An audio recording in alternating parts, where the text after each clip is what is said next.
Welcome back to the program. How is everybody doing this morning? Glad you're with us. It is what time?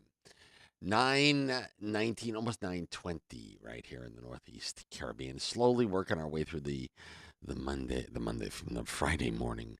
And all I can say is I'm ready for the weekend. It was a really screwy week for me because I traveled, so I didn't come back till Tuesday. Started on Wednesday, and I feel like I crammed everything into 3 days. But we're getting there, little by little, little by little. Please join me in saying hello to the whole team from the CIA, the Caribbean International School here on the island. Of course, the principal is with us, Abedin Ramtulo. Welcome. Thank you. Thank you for coming, and of course, Tyler Ferry, who is the head of the elementary school. Thank you for having us. Thank you for coming in, and Kaylee Stubbs, who is their guidance counselor. Welcome. Thank you for coming. Thank you. And so okay. I know we're not supposed to talk out of school, but my niece and my nephew, Lila and Luke, Yes. Petit. Okay, Yes.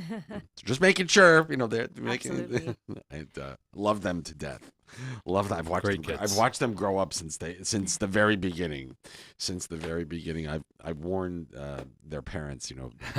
With Stefan, I've said to Stefan, you realize when Luke gets to be about 13.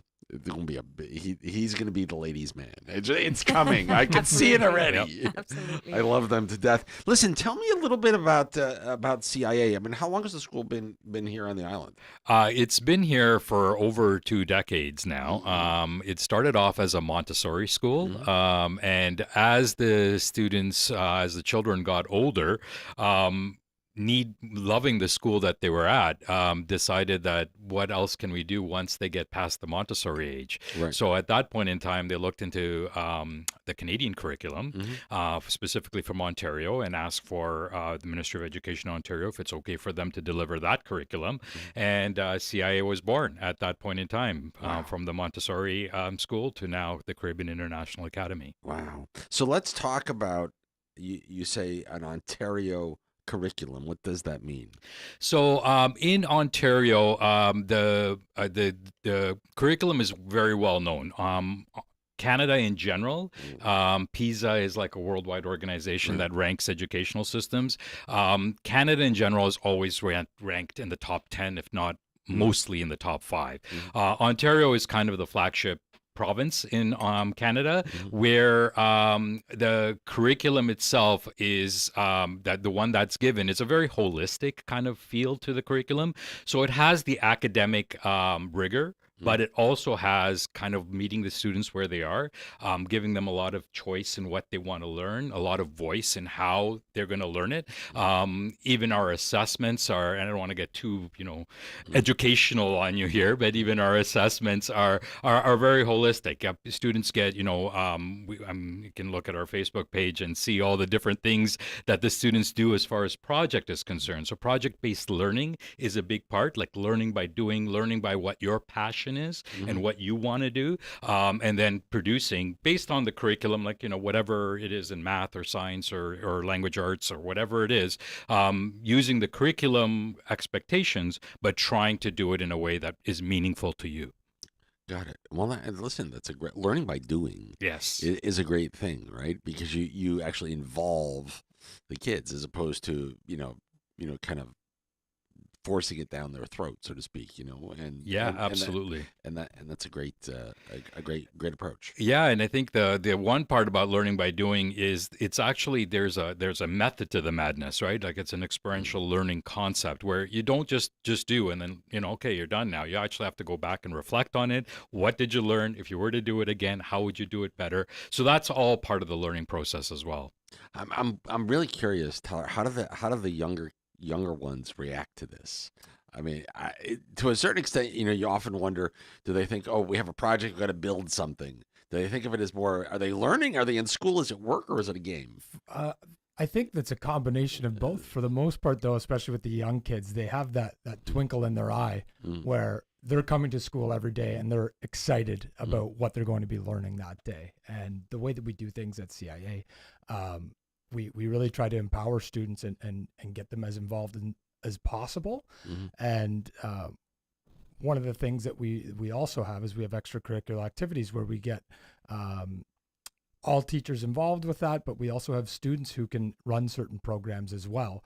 And it really helps with that sense of community with the younger kids as well. We have the Montessori school there. We have the elementary school and the high school all under one roof. Do they all interact? Yeah, absolutely. That's good though, right? Exactly. And so the younger kids, they're excited to come to school every single day. It changes every year based on which students are there, which teachers are there, based on which programs we're going to be having after school as well.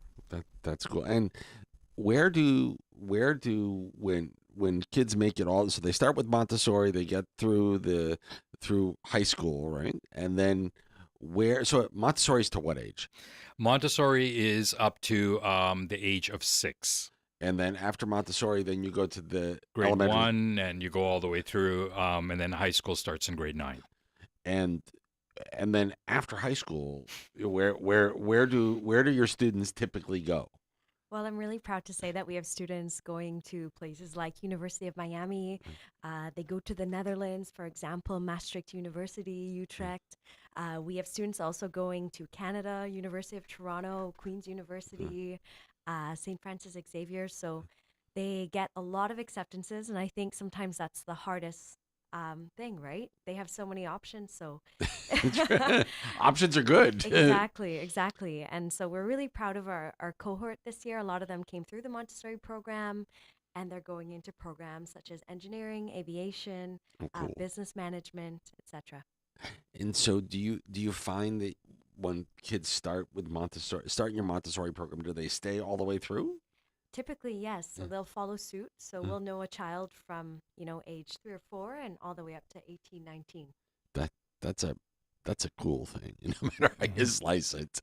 No matter how you slice it. Talk to me a little bit about what's the admissions process like if I want to come my child, I want to send my child to CIA. How do I do it? What do I do? Yeah, you can go to the website, www.ciaschool.com, and there's an admissions tab there that they can take you through it. That's the operational part of it. The other part of it is, sending us a report card for us to take a look at and making sure, that the academics match up to what, the student's profile is along the way. We have many students who start even later in school. It is a great, as Kaylee said, it's a great jumping off point to post-secondary. So even students will come in and start at high school for us. I do have some good news in that for students who are entering into grade 7 to grade 12 for next year, we're offering a half scholarship per grade. So if you are interested in that, you can just email me directly. It's principal@ciaschool.com. Okay, so I'm gonna ask what's the annual tuition? The annual tuition, well, oh my goodness, I have to, it's not something I usually actually deal with because we have the business side of it. I believe the annual tuition is roughly about $14,000 a year. Do you know off the top of your head? It's about, yes, $1,200 approximately per month, Got but it can be paid in different installments. Right. Yes. And so when you say a half scholarship per year, we take that number and ultimately divide it in 2. Correct. And we Wow. have, and depending on the grade, it might be a little bit different Sure. as far as the tuition concerned. So Yeah, well, this is a great opportunity. absolutely. It's a great opportunity. And listen, I mean, at that price point, even at the full price point, that's a great opportunity because go to the U.S. I mean, I know the old prep school that I went to in Connecticut is like $26,000 a year. Right. I mean, and a slightly different world, slightly different game, but this is a great opportunity here on the island. Absolutely. And the quality of education. So one of the things about CIA, so we're all from Canada, from Ontario. We all have to be certified in the Ontario College of Teachers, and so do all of our teachers. So the quality of the educators that are there are excellent. On top of that, every year year, we get inspected by the Ministry of Education in Ontario. So that keeps our standard, in check all the time, and also gives us an opportunity to get feedback from them for improvement, because we always want to try and get better, right? We're a school. Why not? Without a doubt, without a doubt. I guess the other question that comes to mind, as you think about school, right? And no one likes to talk about discipline, right? And in today's world, there are so many different, thoughts, the way discipline is administered both in school and at home. And I remember when I was a kid, if you got a phone call from the teacher or from the principal at home, it was like the sky was falling and you better watch out, right? My mom chasing me with the wooden spoon. Oh, mommy, not the spoon. Talk to me a little bit about the disciplinary, not necessarily process, but the disciplinary mindset in the way you administer, we have the academic rigor, but then there's the rigor of learning to behave in society. How do you administer that at CIA? Yeah, that's a great question. And I think you go back to the philosophy, right? That holistic philosophy. So when we're looking at a disciplinary issue that's there, a lot of it depends on the profile of the student. What's the history? What's the context? What's going on along the way? We all actually play a role in this. It's not just the principal who does that. I think, there is an element of helping students as well, who may be having a disciplinary issue, which Kaylee would be, one of the people that would be working with that along the way. Some of the younger students are still learning, right? How to socialize, how to behave, and so on. So Tyler would be, working with them to be able to do it. Of course, there is a limit, and that's when I sort of get involved along the way. Sure. Looking at the context, looking at, past experience, looking at what we've done so far to scaffold the discipline and to help the students to learn from their mistakes, and at some point in time, you do need to step in and have that authority to say, what, this is just stepped over the line right now. We've tried. So, again, it's a difficult to say because it's not a formula-based decision. Okay. It's looking at the child, looking at the circumstances, and then making those decisions. I don't know if Tyler wants to add anything to that. Yeah, the only thing I would say is we're all about relationships, and I think it's really important to have strong relationships with our students, but also with the families. So building those good relationships from the start of the year is something that we really focus on. That's nice to hear. And involving the families as well. And so we make sure that there's constant communication if there's something that's happening. I mean, it's a small island. It's very easy for us to arrange a meeting within an hour oftentimes, and parents can come in and we can make sure we're approaching anything that comes up as a team. So it's not just us, it's not just the parents. We want to make sure that there's as much consistency as possible, whether it's at school, whether it's at home. My dad spent almost 35 years as an educator, and he would always tell me, when he started, it was, teachers weren't everything. You weren't mom, dad, and an educator. There was a family behind every student.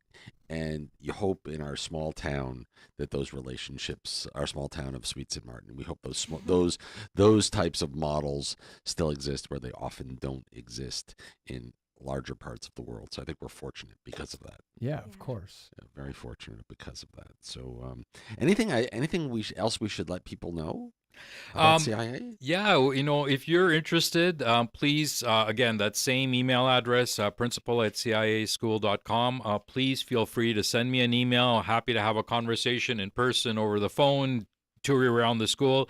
A lot of times, if you're interested in CIA, one of the things I really highly recommend is a visit, because there's so many times that after I've taken some parents around, and they come back and you can feel the vibe of the school, right? That's all it takes. It's just kind of walking and peeking into some classrooms and seeing the energy of the kids and so on. And it's very heartwarming. I came here from I used to work in Costa Rica as a head of school there, and now I'm here, and it's such a warm place to work. I love it so much, and the feel of CIA is nothing I've ever experienced. That family feel, that ability to know everybody, know their parents, in a small school, small class sizes. I think my recruiting for teachers is so easy, because when you tell them what they're coming to, you're going to typically have a class size of like 14, 15 students. What's student teacher Yeah, ratio? student teacher ratio is a little bit less than 14 to 1, because we have other support staff that are teachers, that are there. So it'd probably be I would say about 9 to 1. But our typical class size, I think our median would be about 13 or 14 students, which is, again, great for the students and great for the teachers as well, right? Because when you talk about doing a holistic education, when you have 30, that's really difficult to do, right? To meet each individual where they need to be met. But when you have 13, 14, or 12, it becomes much more doable. Without a doubt. So, if you are interested, if you have a student a child that might be interested in CIA, once again, what is the website? Our website is ciaschool.com. Okay. And my email is principal@ciaschool.com. Thank you so much for coming in and spending some time with us this morning. Well, thank you for Thank having you. us. Thank And you. so let's do this. Let's make sure we do this again, and make sure that we get the kids in too. I'd love to have the kids. Oh, yes, of I'd course. love to have the kids in the studio. Yes, let's do that next time for sure. Always. Over the years, I've filled the whole studio. We had like 30 kids in the room, and it's amazing to watch how they all connect to radio and music, right? It's just one of those things that brings us together. They would love it, and I think that you will get a lot more than listening to three of us talk about it. I love it.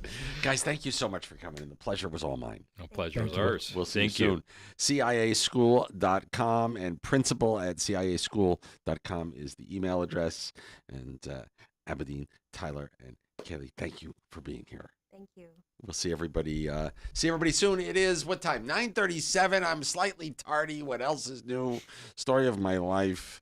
Maybe I'm going to get detention or something now. I don't know. We'll have to see what happens. We'll be right back after these messages. More Fresh Air in the Morning is on the way.